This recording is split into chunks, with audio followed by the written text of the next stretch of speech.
Studio Classroom is here for you. It helps you in all you do. It helps you know you do. So tune in and now enjoy the fun. Let's join us now, enjoy the show.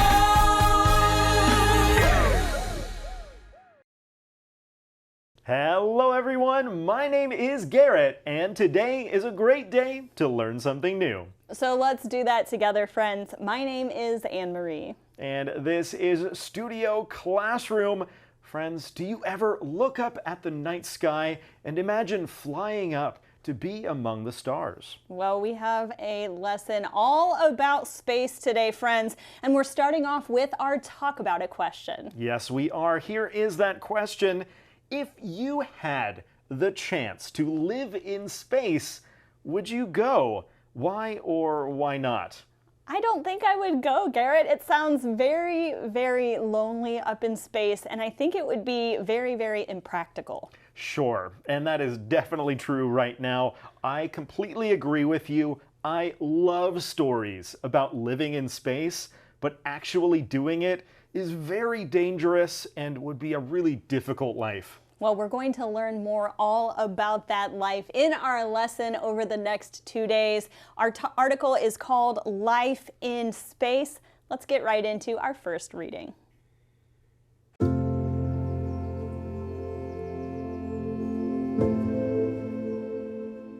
Life in space. Don't take gravity for granted. Many people consider it exciting to travel to space, often imagining the fancy images of stars and planets from science fiction, sci-fi movies, or expensive commercial space flights. But actually, living in space is more difficult, dangerous, and messy than those pictures let on.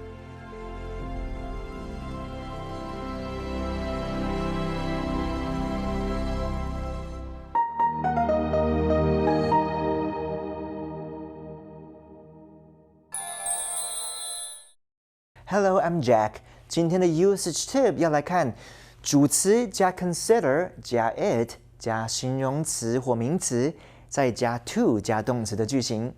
它是采用动词加受词加受词补语的结构。动词 consider 表示认为，后方使用虚受词 it， 再接上受词补语，就是形容词或名词，来说明真受词 to 加动词这个行为在主词的眼中具有什么状态或价值。而除了使用 consider 之外，还可以使用 deem、find、think 或是 believe 等动词。我们来看个例句。Teachers believe it to be their duty to inspire students' curiosity. 老师们认为激发学生的好奇心是他们的职责所在。Friends, are you standing, sitting right now? But you're not flying up into the air, right?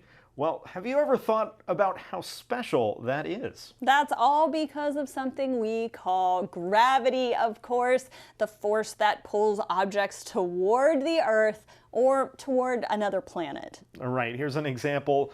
Gravity keeps us from floating into the sky. It allows us to walk around without floating up. We read in our article, don't take gravity for granted. That's right. Many people consider it exciting to travel to space, often imagining the fancy images of stars and planets from science fiction or sci-fi movies or expensive commercial space flights. Now, we have a couple of things we want to take a look at here, friends. First, let's talk about science fiction. Let's get into it. So we know that fiction is stories about things that haven't actually happened, but science fiction is a very special kind of story. These are stories maybe about future technology, science, or even traveling into space. That's right. Some people really love reading science fiction books about life on Mars. Now, we also see something else in this sentence that we want to define for you, friends. It's the word commercial. Okay, so commercial often makes us think of advertisements on TV, but the word commercial has another meaning here. It means anything related to buying, selling, or just doing business. Here's an example. This area is full of commercial buildings and offices. Now here we're talking about commercial space flights, and in the last few years, these have started to become more popular. Yeah, they're still very expensive, but they're space flights that people pay for just to go up and see what's up there. That's right. So here we're reading, actually, living in space is more difficult than these commercial space flights or what you see in science fiction. Right, it's more difficult, dangerous, and messy than those pictures let on. Messy, very interesting. If something is messy, it means that something's not clean or organized. For example, maybe you've heard your parents tell you before, your room is so messy, please clean it up. Right, so it can be messy in space, more messy than those stories let on. This is an interesting phrase. Let on, or to let on, means to tell or show something that maybe was a secret or unknown. Here's an example of how you could use let on in a sentence. He didn't let on that he was planning a surprise party for her. So he didn't let anyone know or let her know. He kept it a secret. All right, friends. Well, we are going to get into this lesson and this idea even more in our next section. So let's keep going right now with our next reading.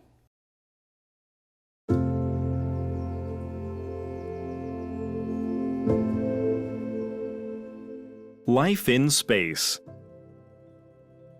Living off-world in a microgravity, almost zero-gravity environment requires careful planning and training. Astronauts and scientists on the International Space Station, ISS, can't jump into a shower or take a relaxing bath. Instead, they have to rely on washing with a cloth and using special shampoos to stay clean.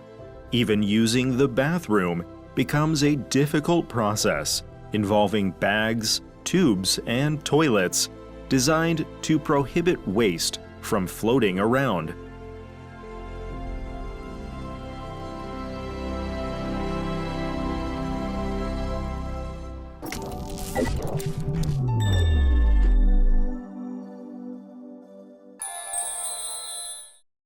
我们来看动词 prohibit， 意思是禁止。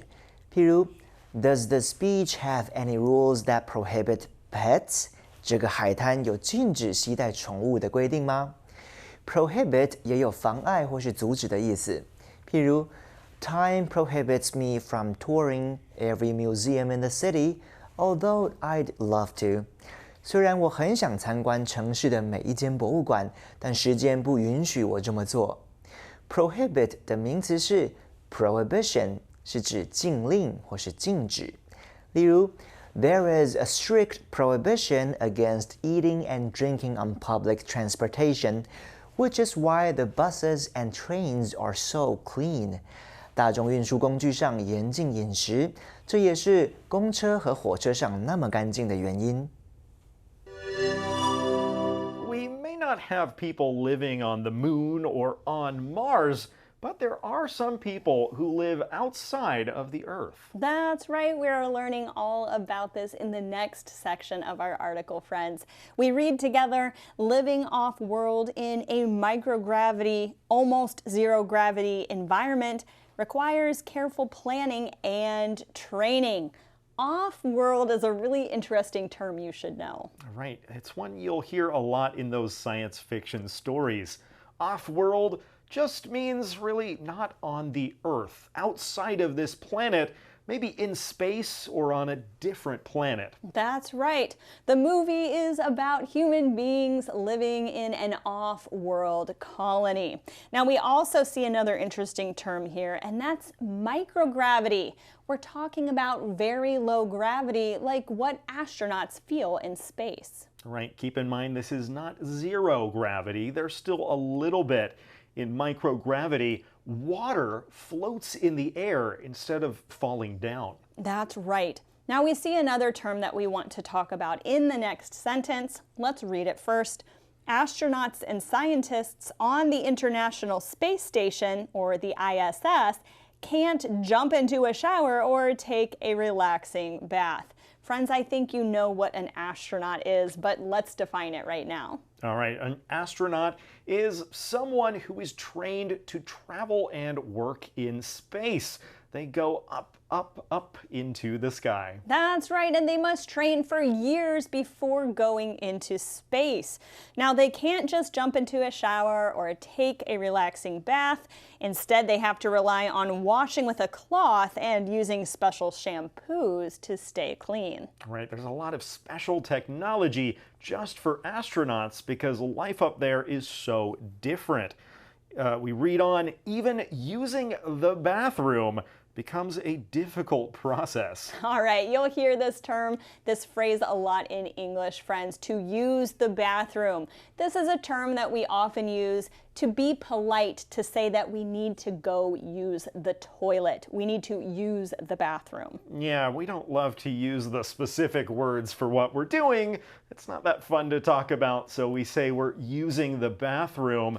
You might say to your teacher, "Teacher, may I use the bathroom?" That's the polite way to say it. Let's read this entire sentence. Even using the bathroom becomes a difficult process, involving bags, tubes, and toilets designed to prohibit waste from floating around. This would be terrible. Well, we already talked about how water floats in the air. You wouldn't want any other liquids floating around you. Yes, so as we see here, friends, going up in space and being an astronaut isn't as easy or as fun as it seems. It's rather complicated. It sure is. Well, friends, we have more to talk about, but first, let's go watch today's Info Cloud.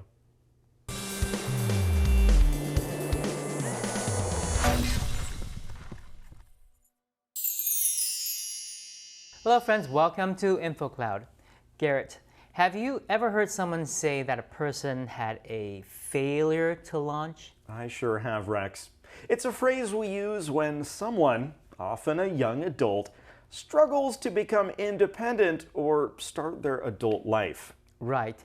There comes a time after school or college when young people should become independent, get a job, leave home and start their own family. But sometimes that doesn't work out. Sometimes young people just continue living at home, not working, or not moving forward. The phrase comes from the world of space travel. If a rocket fails to leave the ground, we say it had a failure to launch. It didn't reach its potential. So we borrowed that metaphor to talk about people that fail to leave home. And while it can sound a little harsh, it's often used in a compassionate way to describe a real challenge.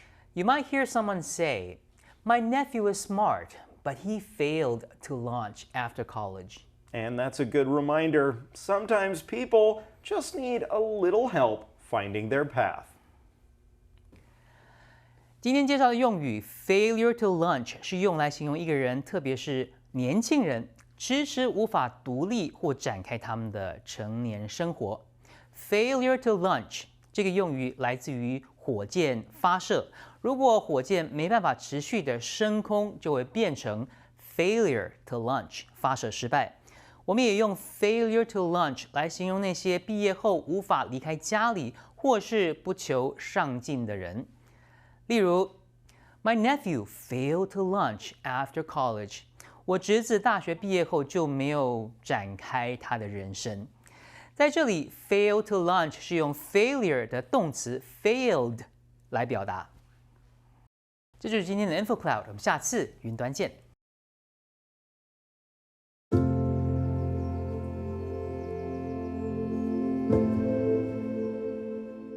Life in space. Eating is another adventure. Without gravity to hold food in place, food and liquids float in all directions, which can damage equipment. To address this problem, astronauts eat most of their meals from sealed containers and drink liquids from special bags. While these solutions are clever, the menu is often limited. Eating the same meals every day for weeks or months can lead to a loss of appetite, which can cause serious problems like weight loss or poor nutrition.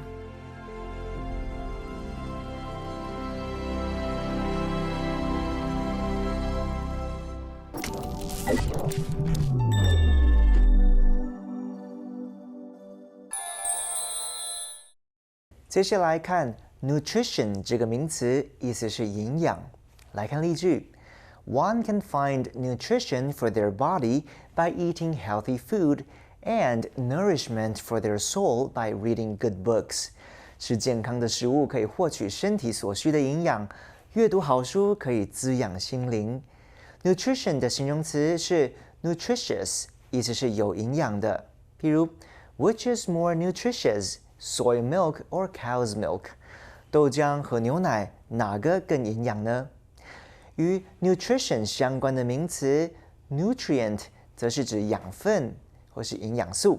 譬如 ，If you boil a vegetable too long, all the nutrients end up in the water.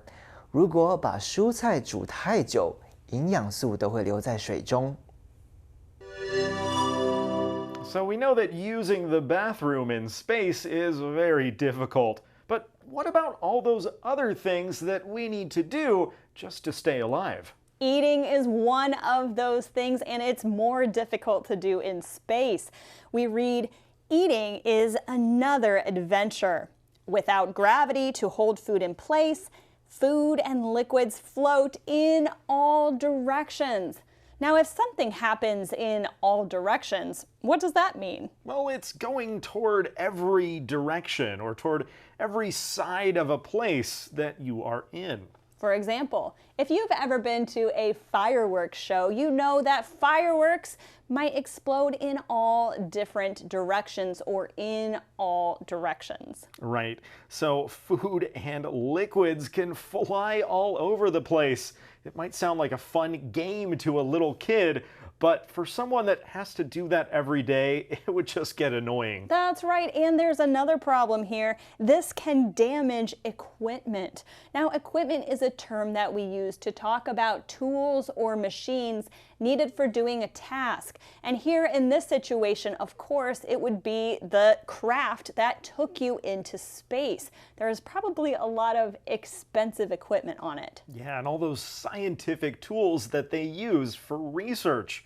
We can use that equipment for lots of different things, like you might need sports equipment when you're playing baseball. Different tasks or activities require different types of equipment. Let's read on here, friends. To address this problem, astronauts eat most of their meals from sealed containers and drink liquids from special bags. All right, let's pay close attention here. When we say address something or address a problem, we don't say address. It's always said address. And this means to try and solve a problem or deal with it. For example, we need a new plan to address this problem quickly. Now, we see here another word in this sentence, and that is the word sealed. If something is sealed, it means that it is closed tightly so that air, water, or anything else can't get in or get out. You might seal a bag of chips when you're done eating it so that no bugs can get in while it's sitting on the table. That's right. Now we read here, while these solutions, we're talking about eating meals from sealed containers and drinking liquids from special bags, these solutions are clever, but the menu is often limited. We don't mean a menu like a physical piece of paper that tells you what you can eat in a restaurant. We're talking about the things that you actually can eat in space. Yeah, the choices or the diet that these astronauts have. It's limited, and eating the same meals every day for weeks or months can lead to a loss of appetite. All right, a loss of appetite is something that we talk about when someone doesn't feel hungry or wanting to eat. This could be a short period of time or a longer period of time. Some certain sicknesses or diseases, one of their symptoms is a loss of appetite. Yeah, even something like stress can cause a loss of appetite. I often find that exercising can do this for me too. I have heard that that's true for some people. Now, what's the problem with this? Well, when you're in space, this can cause serious problems like weight loss or poor nutrition. Right, weight loss is often something talked about in normal circles as something a lot of people want to do, but those astronauts are in a very special place. They're up in space, so they need their bodies to be in a good condition. And to be in a good condition, they need to have that good nutrition, getting the proper vitamins and minerals from food that they need to keep their bodies working properly. If they're not even hungry to eat, they might not be able to get those vitamins and minerals. So friends, the next time you are watching a science fiction movie that seems really exciting, you might want to think about some of these more difficult parts of life up in space. All right, friends, we have more to talk about in just a moment, but first let's go to today's fun fact.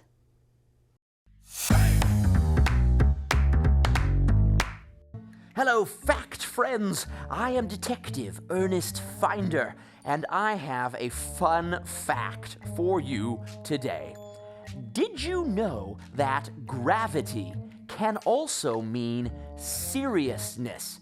Example, when the bridge began to break, we saw the gravity of the situation.